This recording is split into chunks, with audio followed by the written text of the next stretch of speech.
आज की इस क्लास में हम अलंकार के विषय में विस्तृत रूप से चर्चा करने वाले हैं। एक एक अलंकार को विस्तार से पढ़ने वाले हैं, जानने वाले हैं कि कौन सा अलंकार किस प्रकार का है, किस तरीके से उसकी पहचान हम कर सकते हैं। नमस्कार साथियों, मैं हूं आर के ठकुरेला और ठकुरेला एजुकेशन में आपका बहुत बहुत स्वागत है। तो चलिए समय वेस्ट न करते हुए शुरू करते हैं आज का हिंदी विषय का हमारा टॉपिक अलंकार। देखिए, अलंकार जो होता है, अलंकार का अर्थ क्या होता है? अलंकार का शाब्दिक अर्थ जो होता है वो है काव्य की शोभा बढ़ाने वाला। कोई भी काव्य जो होता है, जैसे किसी भी व्यक्ति, मनुष्य है या स्त्री है, उसके शरीर का जो आभूषण होता है वो उसकी शोभा बढ़ाने के लिए होता है, वैसे ही काव्य की शोभा बढ़ाने के लिए आभूषण की जगह पर क्या होता है? अलंकार होता है। ठीक है। अब देखो, अलंकार जो होते हैं वो मुख्य रूप से दो प्रकार बताए गए हैं, इसके शब्द अलंकार और अर्थ अलंकार। एक और होता है उभय अलंकार, उसके बारे में बाद में चर्चा करेंगे, पहले इन्हें जान लेते हैं। शब्द अलंकार क्या होता है? जिसमें शब्द में अलंकार हो। किसमें हो? शब्द में। और अर्थ अलंकार क्या होता है? कि जिसमें अर्थ में हो अलंकार। ठीक है। शब्द में होगा तो शब्द अलंकार और अर्थ में होगा तो अर्थ अलंकार होगा। अब इनके अलग अलग भेद हैं। जो सबसे ज्यादा इंपॉर्टेंट हैं, जो बार बार परीक्षा में पूछे जाते हैं, उनको मैंने यहाँ पे आपके सामने नोट करके रखा है। शब्द अलंकार में जो मुख्य रूप से पूछे जाते हैं, अनुप्रास अलंकार, यमक अलंकार और श्लेष अलंकार। एक एक करके इनके बारे में हम चर्चा करने वाले हैं। अर्थ अलंकार में जो होते हैं उपमा और रूपक, उत्प्रेक्षा, अतिशयोक्ति और संदेह, ये पांच जो हैं, पांच ये और तीन ये, टोटल 8, ये सबसे ज्यादा बार परीक्षा में आपसे पूछे जाते हैं। अलंकार पूछ लिया जाता है या फिर आपको उसका उदाहरण दे दिया जाता है और उस उदाहरण में आपसे पहचानने के लिए कहा जाता है कि यहाँ पर कौन सा अलंकार है। इस तरीके से आपसे पूछ लिए जाते हैं। तो तीसरा जो हम बात कर रहे थे, उभय अलंकार। उभय अलंकार ये क्या होता है? उभय अलंकार देखो, एक तो आपने पढ़ लिया शब्द अलंकार, जहाँ पर शब्द में अलंकार है। एक आपने पढ़ लिया अर्थ अलंकार, जहाँ पे अर्थ में अलंकार है। तो उभय अलंकार होता है, उभय मतलब दोनों या उभय मतलब कॉमन।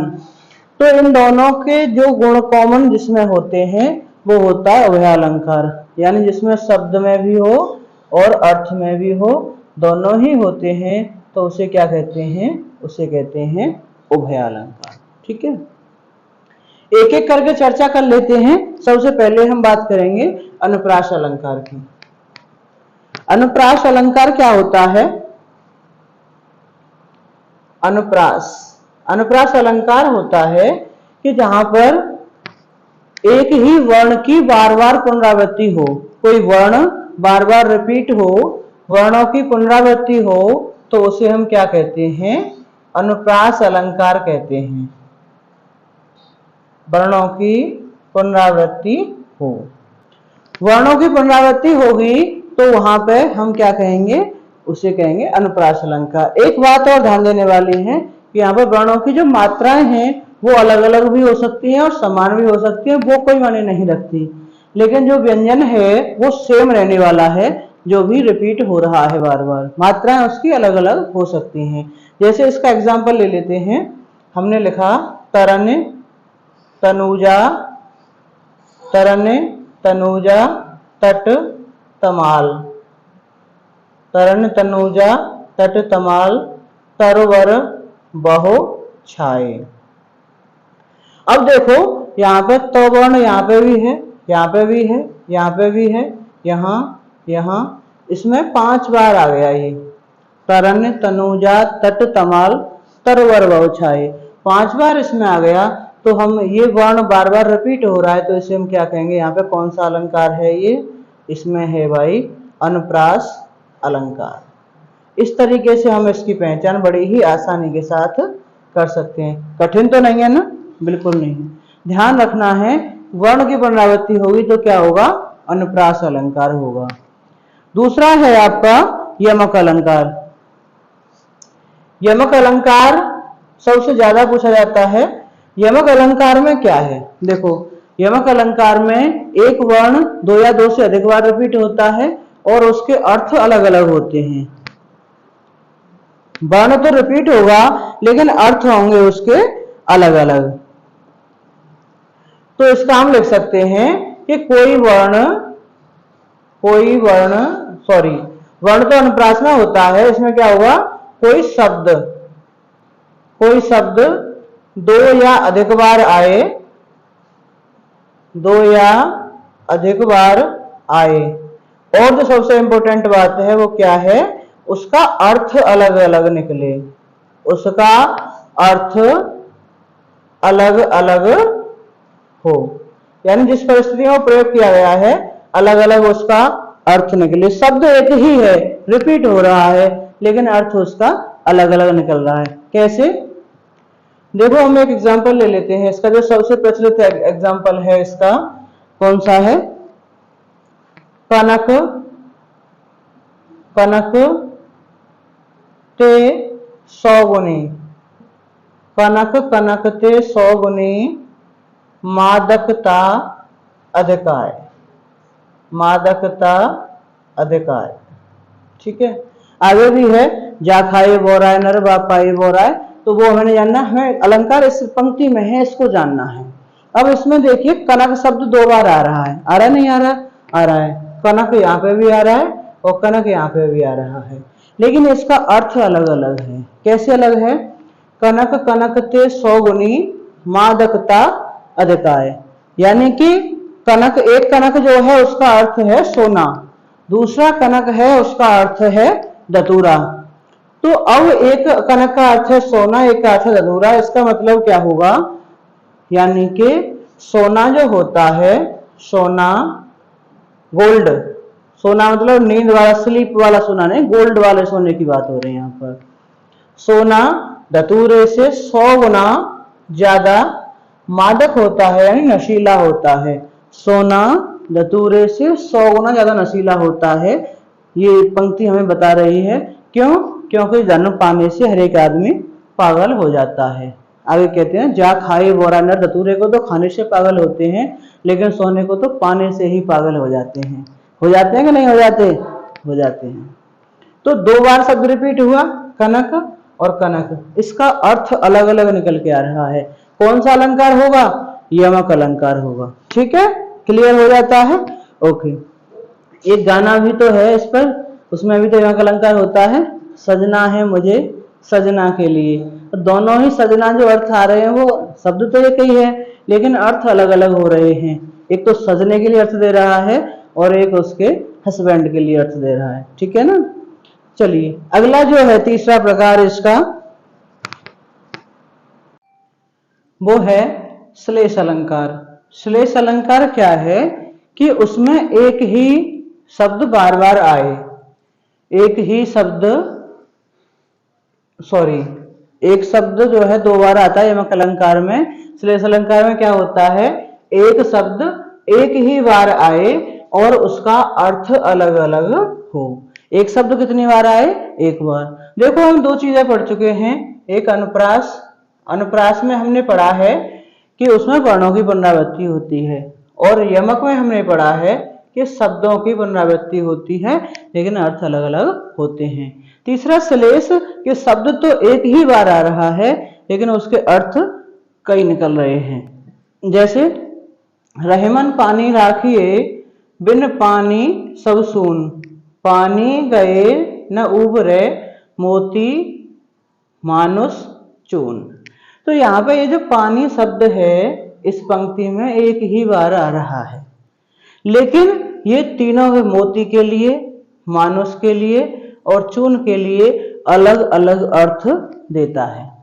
तो यहाँ पर शब्द एक है, उसके अर्थ तीनों के संदर्भ में अलग अलग अर्थ देते हैं। तो ये कौन सा अलंकार होगा, यहाँ पर श्लेष अलंकार होगा। ठीक है, अगला जो सबसे ज्यादा कंफ्यूजन रहता है बच्चों को, वो रहता है उपमा और रूपक में।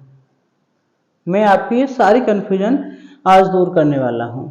उपमा अलंकार क्या होता है कि इसमें 2 भिन्न भिन्न वस्तुओं में समानता के लिए तुलना की जाती है कि उनमें समानता है। और रूपक में क्या होता है कि उपमेय पर उपमान का आरोप किया जाता है। अब ये क्या है उपमेय पर उपमान का आरोप और भिन्न भिन्न वस्तुओं में समानता के लिए जो तुलना है, वो क्या है, क्लियर कर लेते हैं उसे। जैसे देखो उपमा में हमने एग्जाम्पल लिया मुख मयंक सम मंज मनोहर, तो यहाँ पे एक शब्द आ रहा है सम, इसका अर्थ है यहाँ पर समान, यानी मुख कैसा है, मयंक के समान है। तो समान उसके समान है वो नहीं है, डायरेक्टली बात की जा रही है कि वो उसके जैसा है। और इसमें क्या है कि मैया मैं तो चंद्र खिलौना ले हूं, चंद्र के समान खिलौना की बात नहीं कर रहे हैं कान्हा जी, यहाँ पर जो ये पंक्ति बोल रहे हैं चंद्र के समान खिलौना नहीं ले रहे हैं, चंद्र खिलौना लेंगे यानी चंद्रमा को ही लेना है।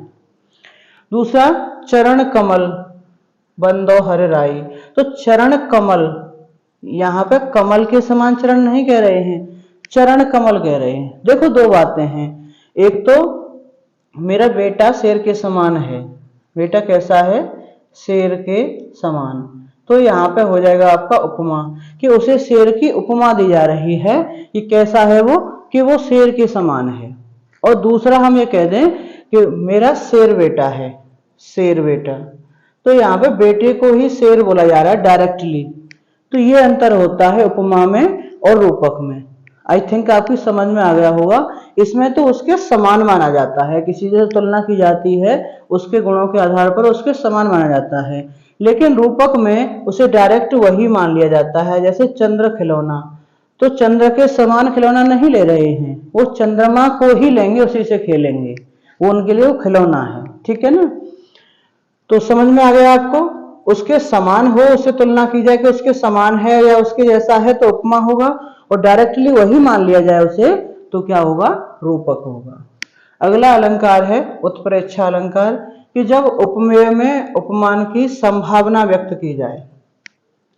और अगली बात क्या होती है कि इसमें मनु, मनो, मनहु, जानो, मानो इन शब्दों का प्रयोग भी किया जाता है। इसका एक एग्जाम्पल ले लेते हैं। इसका जो एग्जाम्पल है वो है सोहत ओढ़े पीत पटु श्याम सलोने गात, मनो नीलमन शैल पर आतप पर्यो प्रभात। तो आपको अर्थ करना ना आए तो भी एक बार को जो आपने परिभाषा लिखी है उसके आधार पर आप इसे पहचान सकते हैं। जैसे आपने लिखा है कि मनो, मनहु और मानो और जानो, ये शब्द इसमें रिपीट होते हैं। तो यहाँ पर यार मनो नीलमणि, तो इस शब्द से आप यहाँ पे पहचान कर सकते हैं कि यहाँ पे कौन सा अलंकार है। कौन सा अलंकार है, यहाँ पर कौन सा अलंकार है, उत्प्रेक्षा अलंकार, ठीक है।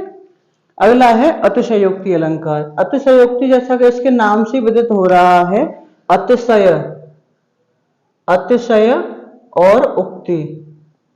अतिशय माने बड़ा चढ़ा करके और उक्ति माने कहना या कोई बात बताना, कथन कोई। तो जब बात को बढ़ा चढ़ाकर कहा जाए तो वहां पर कौन सा अलंकार होता है, अतिशयोक्ति अलंकार होता है। जैसे कि हनुमान की पूंछ में लगन न पाई आग, लंका सारी जल गई, गई निशाचर भाग। तो यहाँ पे बात को बहुत ज्यादा बढ़ाया जा रहा है, जैसे कि हनुमान जी की पूंछ में आग नहीं लग पाई, उससे पहले ही लंका जल गई, तो ये तो पॉसिबल ही नहीं है। तो बात को बहुत ज्यादा बढ़ा चढ़ा के कहा जाए तो वहां पे क्या होता है, अतिशयोक्ति अलंकार होता है। अगला है संदेह अलंकार, कि जहां पर उपमेय और उपमान में संदेह हो, डाउट हो, तो वहां क्या होता है, संदेह अलंकार होता है। जैसे लक्ष्मी थी या दुर्गा थी या स्वयं वीरता की अवतार। संदेह है यहाँ पर कि वो लक्ष्मी थी या वीरता थी, सॉरी लक्ष्मी थी या दुर्गा थी या वो स्वयं ही कोई वीरता की अवतार थी। तो उम्मीद करता हूँ आपकी समझ में अलंकार अच्छे से आ गए होंगे। फिर भी कोई डाउट बचता है तो आप हमें कमेंट बॉक्स में जरूर बताएंगे, मैं आपके हर एक कमेंट का रिप्लाई करने का पूरा प्रयास करूंगा। आज की इस क्लास में इतना ही। आपको वीडियो अच्छा लगेगा तो लाइक करेंगे और दोस्तों के साथ शेयर करेंगे, और पहली बार चैनल पर आए हैं तो सब्सक्राइब भी कर लेंगे। बहुत बहुत धन्यवाद, नमस्कार।